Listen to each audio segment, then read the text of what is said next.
Some of the lake's bedrock is around 1 billion years old. There's something very eerie and ancient about this place. Roger's told me that some of the predatory fish here are incredibly ancient too. One, which some Native Americans call the chowsaroo, occasionally gathers in the shallows to breed. It's going to be a challenge to get their attention.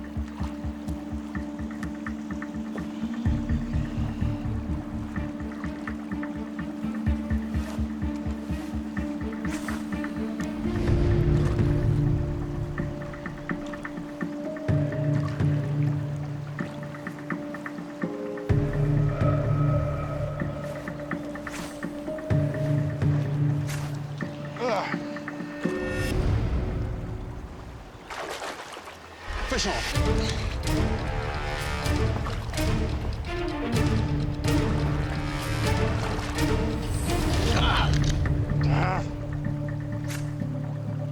What I thought was a bite was in fact the hook catching on this tough creature's armour. Not reacting at all. I'm trying to remember the last time I fished with so many fish visible in front of me, but the lack of interest is really frustrating. But occasionally, if you just get the lure in their face, it just tempts this reflex. Yeah, oh yeah, yeah, that's one hooked, that's one hooked. I'm just hoping that hook stays attached.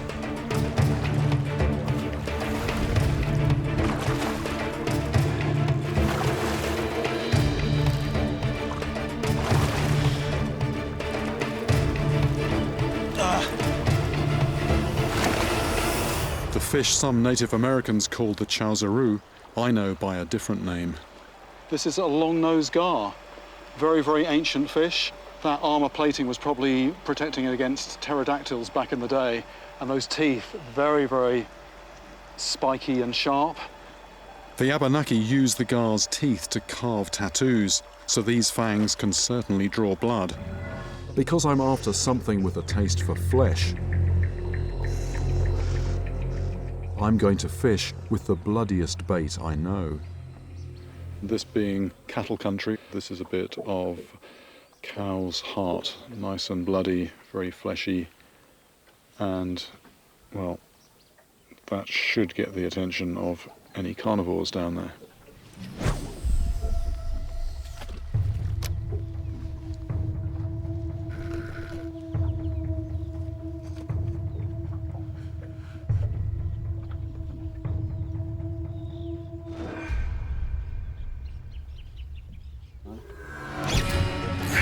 That's a fish on. Yeah. What I'm doing, I'm just riding close to some branches here. It's a very strong fish in this current. Okay, here we go. What's that? The fish that took the cow heart bait is one I've never caught before, a boga. Here we go, this fish, definitely carnivorous. Looks a bit carp-like.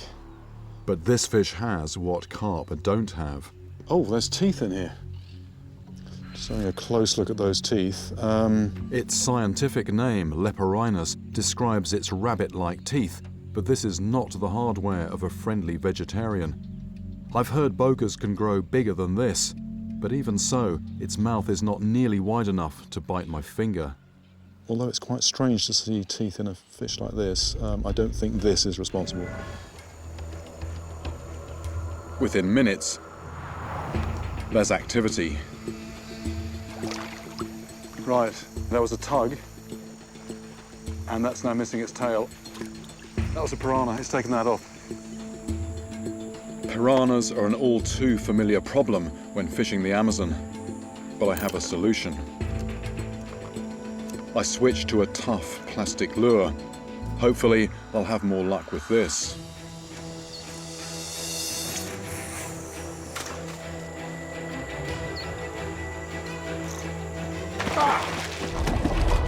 Almost immediately, my change in tactics is rewarded.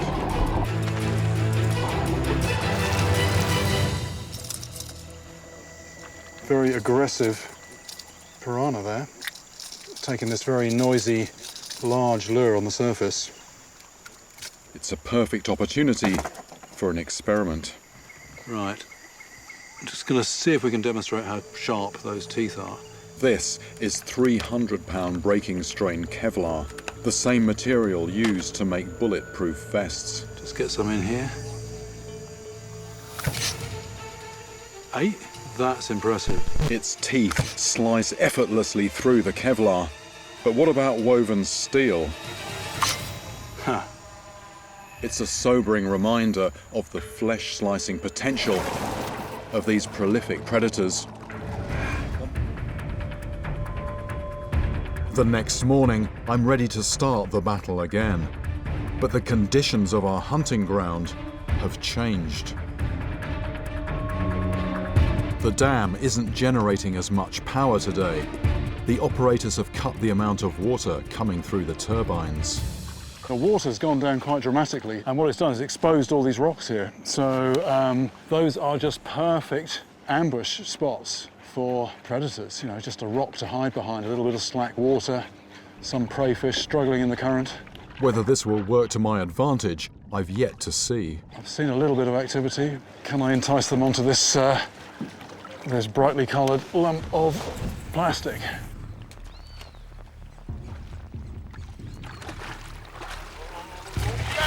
Yeah. You see that? Follow it. And if I can, will I be able to set the hook in the rock-hard jaw? But in a heartbeat, something's changed. The fish just stop responding to my lure down below. But I spot something moving on the surface.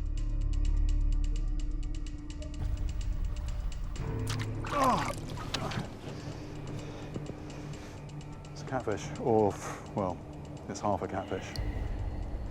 There we are, still alive. It's been severed, and you can see something chopped there, something chopped there. I'm looking for a creature that can inflict a shear-like laceration, an amputation by guillotine, and I think I've found the evidence I need. I'm just mentally comparing that to a certain part of the human anatomy. This has actually got a bone down the middle. It's got a vertebral column. It's severed through that. That is pretty gruesome and pretty impressive. The perpetrator is somewhere right beneath me, in the shadow of the dam. I have to strike while the iron's hot.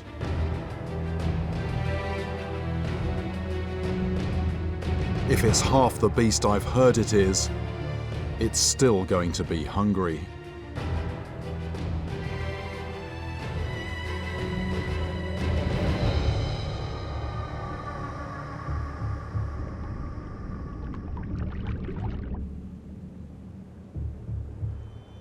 Fish on.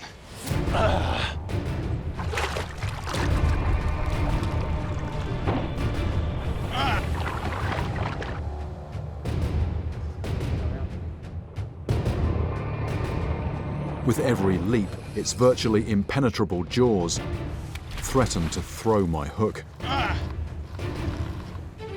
Yes.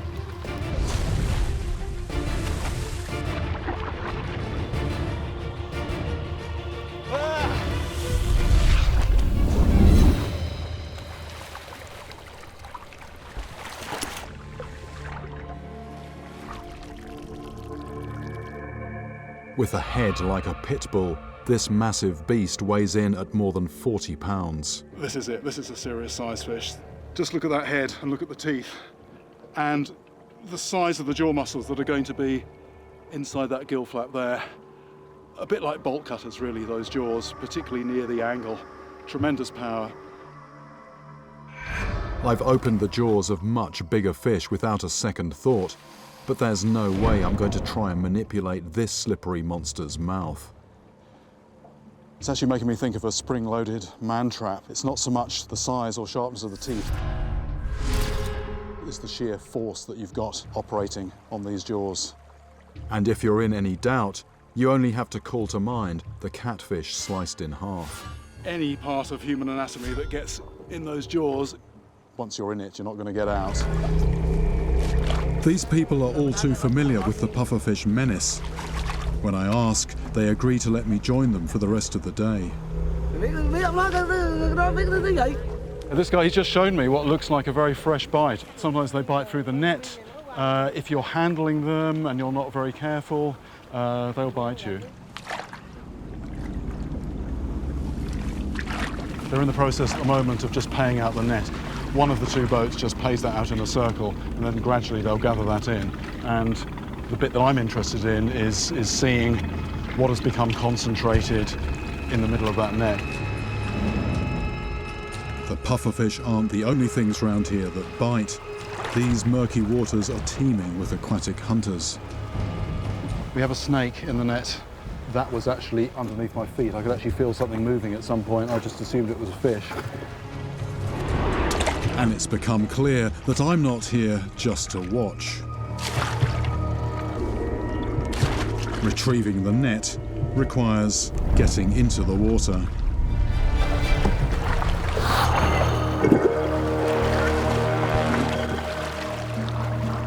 I didn't actually realise that this was going to be part of the deal. Sign language, I was just told, get in the water.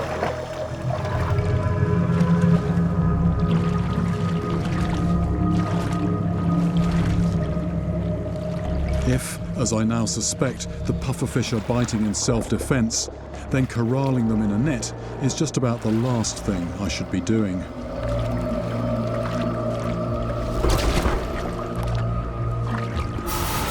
I'm starting to wonder if I'll be the next victim. Something just got me, something just got me. I don't know what that was. I think that could have been a catfish spine or something. With the net freed from snags, it's time to haul it in and find out what we've caught.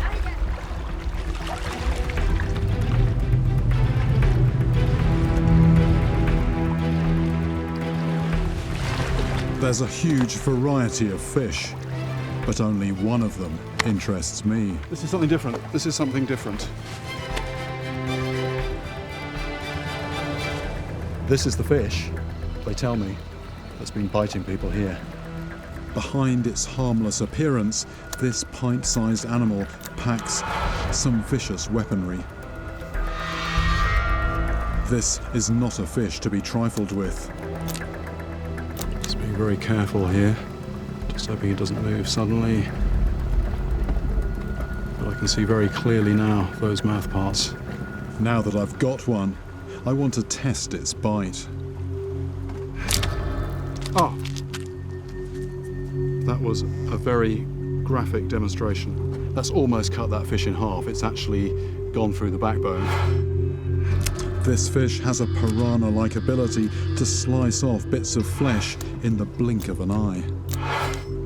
And looking at that triangular wound, I'm left in no doubt that if any part of me were to touch those jaws, it would just slice clean through. These smaller predators all attack the lure with a similar bite. But when I feel a much more savage pull on the line, It's a knot. It's a knot. I know that a halibut has taken the bait. Oh, here we go. It's off. The second it hits the bait, the fish takes off with a turn of speed that catches me off guard.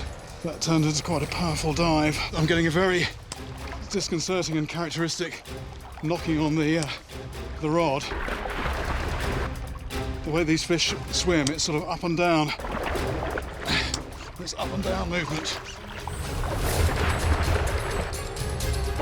Bringing this fish in is going to be an almighty struggle. I can see it.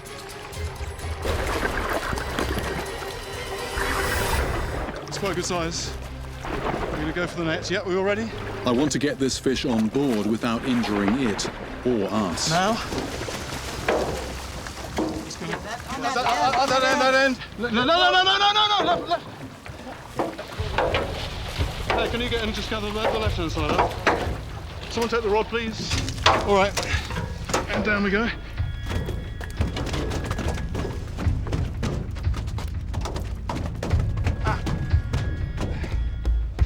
Right. It seems calm now. Should we go for it? Okay, good. It's really green. Yep. Dorsal fins there, good. Okay. Let's get out. This is a big halibut. This is 120 odd pounds. Heavy to lift, heavy to bring in. And having seen this thing thrash on the surface, I can absolutely believe those stories of when they kick off in a boat, damaging people. We tend to think of flatfish as just food for us, but this is absolutely way up the food chain. This is a predator, and if you're in any doubt of that, just look at the size of the mouth and the teeth there. That will just engulf and then clamp down. Its large tail and powerful musculature give it explosive acceleration. It is undeniably a very odd-looking beast.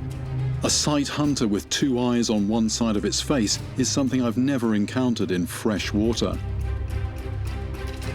Though this one seems to have calmed down after coming into the boat, I don't want to push my luck. Okay. The next day, I head into unfamiliar waters and start applying what I know. In rivers, predatory fish like to hunt around structure. And one common form of structure out here is the many boats that have run aground in these shallow tidal waters.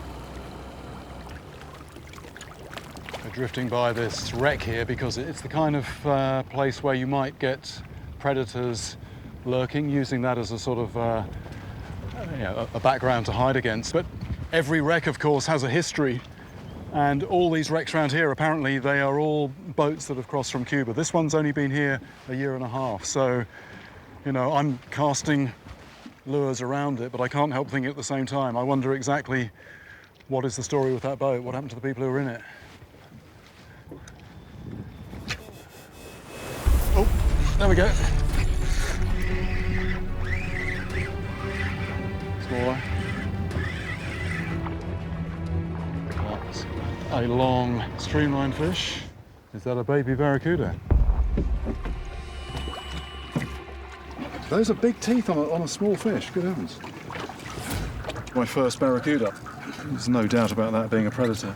Long and streamlined, that helps with the speed, big tail. And that sort of mirror finish, actually in open water, that is really good camouflage. The other thing that's very obvious, big eyes. So no doubt that this thing's a sight hunter. But I am just drawn to those teeth. Even on a small one like this, those are wicked teeth. They seem to be pointing backwards, so anything that gets in there and tries to pull away is actually just going to sink those teeth deeper. I've come to one of these artificial lakes created by a dam to find out what's going on and to see what kind of piranhas are living here.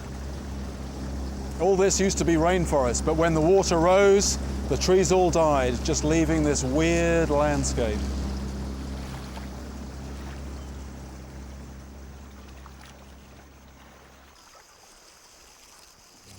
So I've got some liver for bait, loads of blood, but that's perfect for piranhas.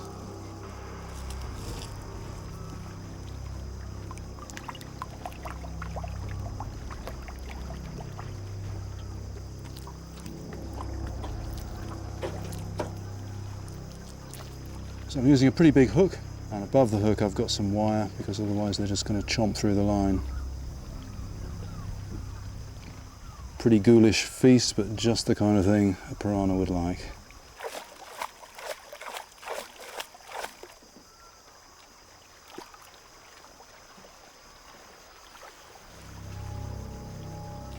There we go, there's a knot, there's something on there.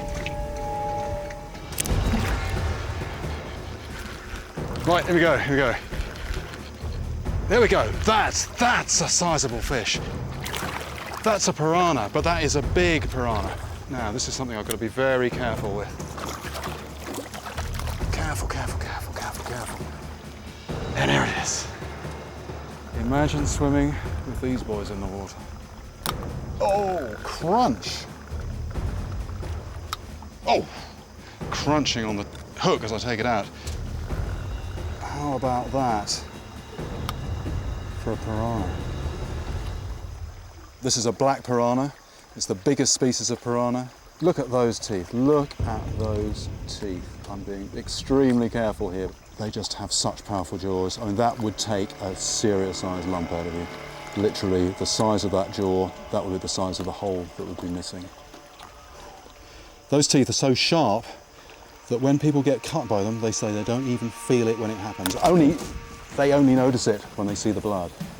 It was these kinds of attacks, single bites, that were being made at the beach. I'm fishing out of Cape Town, the port that the Laconia sailed from on its fateful final voyage. It was a month northwest of here that she went down, leaving hundreds floundering in the mid-Atlantic waters.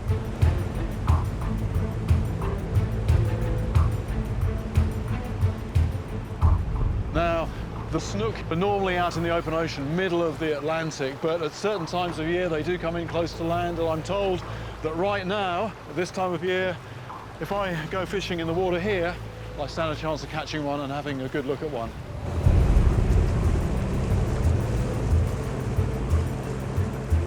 Before I can get one on my line, I have to find out where the snook are schooling. And in such a huge expanse of water, I'm going to need a little help. Now, sometimes the birds give a bit of a clue because they'll be, they've got that bird's eye view and they can see bait fish being chased. But we're using technology as well. We're basically keeping an eye on the sonar screen because that doesn't just tell you where the bottom is, how far away that is, it will show up fish as well. But time might be against me. This is Cape Point at the southerly tip of Africa, known here as the Cape of Storms. It's 3 hours before we get the first sign of fish. Are they still there? He's right here, he's right under us. According to the sonar, we're right above a school of fish.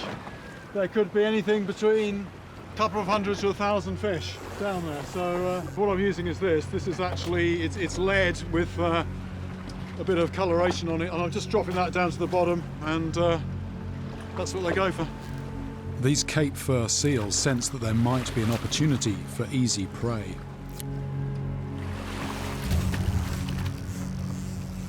Let's see what happens when a small bait fish imitation runs the gauntlet. The sonar only tells me so much. I know there's fish down there, but are they snook?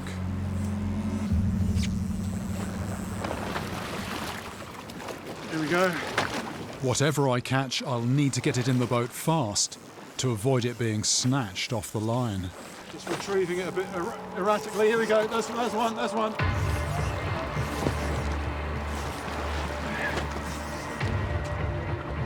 This feels like a good size.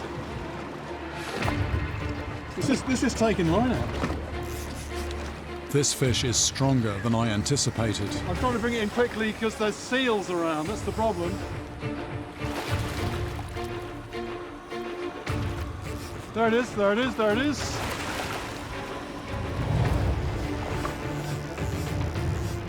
It is a sleek, silvery predator, but is it the culprit? Here we go. Right, I'm being very careful actually not to get too close to this because not only has it got very sharp teeth, but also apparently if one of these does bite you, if it draws blood, there's anticoagulant there. You just won't stop bleeding for hours. So I'm looking as close as I dare, but not too close. But this is what I came here all this way for. Open ocean, schooling fish, they're fast, predatory. Was this the silvery fish that they were talking about? The survivors of the Laconia. And in terms of puncture marks, well, that is going to cause a puncture mark. What I'm seeing now does indeed point to snook being the first fish on the scene the night the Laconia went down. Whether it was just chance or the commotion of hundreds of people thrashing on the surface that brought them in, we'll never know.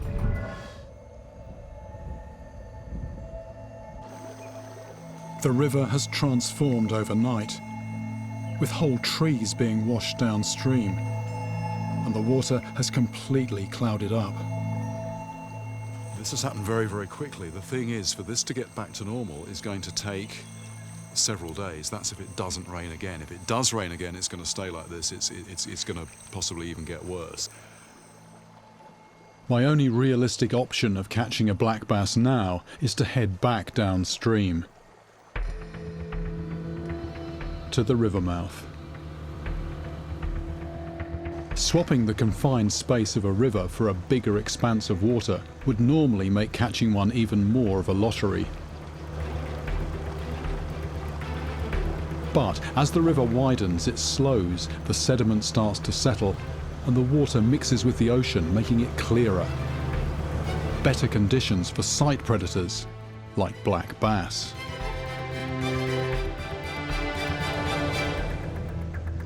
This looks like quite a nice spot here. There's the main current flowing down to the estuary just there. But there's a little slack there. I think we can tuck in there. We can be in a little bit of shade, which is always nice. I'm going to use a different tactic. I'm ditching the lures and going with bait. And I'll cast out to the edge of the deep channel.